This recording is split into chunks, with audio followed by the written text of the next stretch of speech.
The sea raged as the storm tore apart the ship, waves crashing violently against the deck. Ricardo opened his eyes, feeling dizzy, his throat dry and his head aching. He was lying on the cold sand, his body stiff and numb. For a few moments, he couldn't remember what had happened. Then it hit him, the shipwreck. He remembered the chaos, the screams, and the water swallowing him. Looking around, he saw no sign of other survivors. There was only the sound of waves and the sight of an island looming in the distance. He struggled to his feet, his legs weak from exhaustion, and began walking along the beach, shouting for help. Hours passed, but no one answered. Suddenly, a voice came from the trees. Ricardo froze. "Is someone there?" he called out, his heart racing. From the dense forest, a figure emerged. It was a woman, wearing a long, ragged dress. "I'm here," she said softly, her voice rough from the storm. Ricardo stared at her, confused. "Who are you?" he asked. "I'm Sister Clara," she answered. "And you?" "Ricardo," he replied, still disoriented.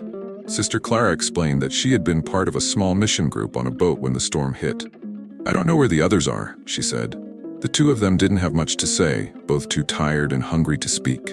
They set off together, searching the island for food and fresh water. They found a stream, cool and clear, and drank deeply. The next task was finding shelter. They worked side by side, gathering branches and leaves to build a small shelter. That night, the island was silent, but there was tension in the air. Ricardo couldn't help but watch Sister Clara, amazed by how calm she was. Despite their desperate situation, she never seemed afraid. Sister Clara, however, avoided eye contact, focusing entirely on the task at hand. In the following days, they started to open up. Ricardo told her about his boring office job and his life that felt like it was going nowhere. "This trip was supposed to help me escape," he said with a bitter laugh. "I never imagined I'd end up here," he added. Clara was quiet for a long time before speaking. "Before I took my vows, I lived a normal life, but I felt something pulling me toward a different path," she said softly. Ricardo was curious. "Don't you miss your old life?" he asked. "Sometimes," she admitted, gazing at the ocean. "But I found peace I never knew I needed." Ricardo noticed how beautiful she was, even in the harsh conditions, but he didn't say anything. Instead, he began teasing her. "I bet you broke someone's heart when you decided to become a nun." Clara didn't smile. "I've never regretted my choice," she said, "and I'm not here to discuss my past."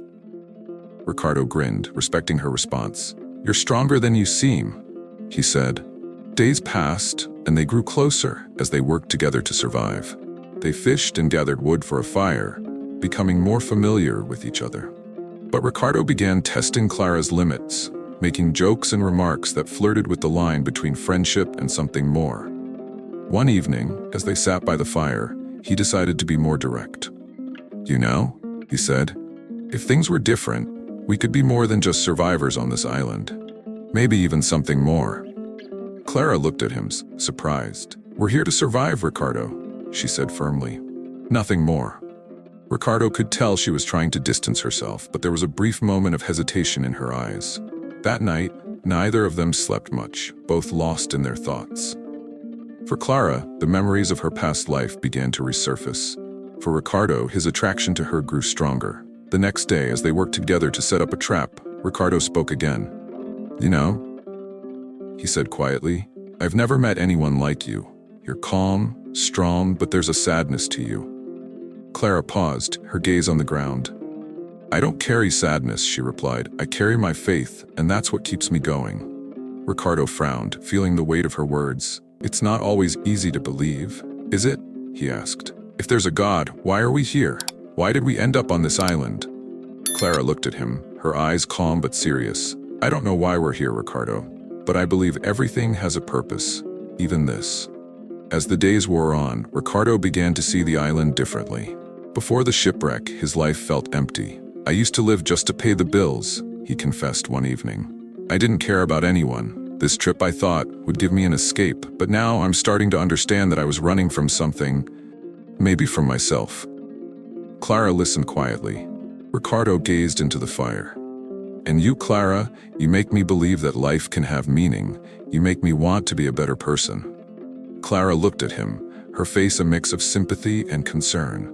"I understand," she said gently, "but don't mistake your feelings for something that isn't real." We're here to survive, not to start something else. Despite her words, Ricardo couldn't shake the feeling that something was changing between them. But he respected her choice, knowing it was out of his hands.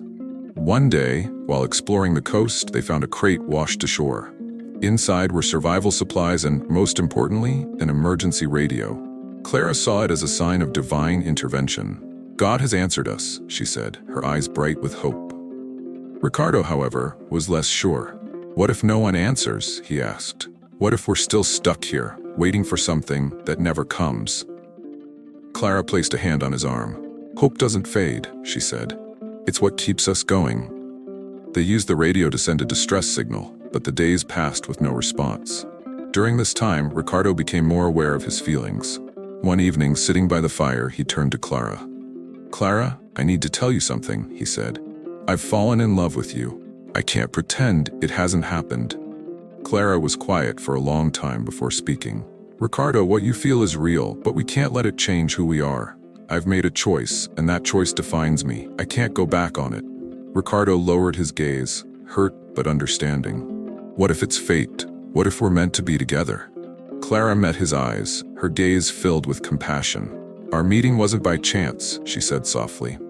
"But it's not for the reasons you think. Maybe we're here to help each other see who we truly are and what we truly want." Days later, a rescue ship arrived.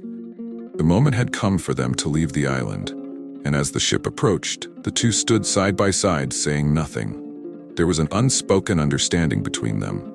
After they were rescued, Marco and Clara parted ways. Ricardo returned to his old life, but something had changed. He decided to leave his job and volunteer for a charity that helped people in need. He found new purpose in helping others, and every time he gave aid, he thought of Clara and how she had shown him a new way to live.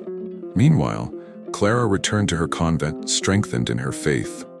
She often thought of Ricardo, not with longing, but with a quiet understanding of how their time on the island had changed them both. A year later, Ricardo received a letter. It was simple, just a few words. "Never stop seeking your path, Ricardo. Hope never fades if you keep believing in it." With a smile, Ricardo knew who it was from. Clara's words had stayed with him, guiding him as he continued his journey. Though their paths had diverged, the bond they shared remained, a silent thread between them, reminding them of the lessons learned on that island. Would you have acted the same? Would you have found the courage to change your life? Share your thoughts, like and subscribe for more stories.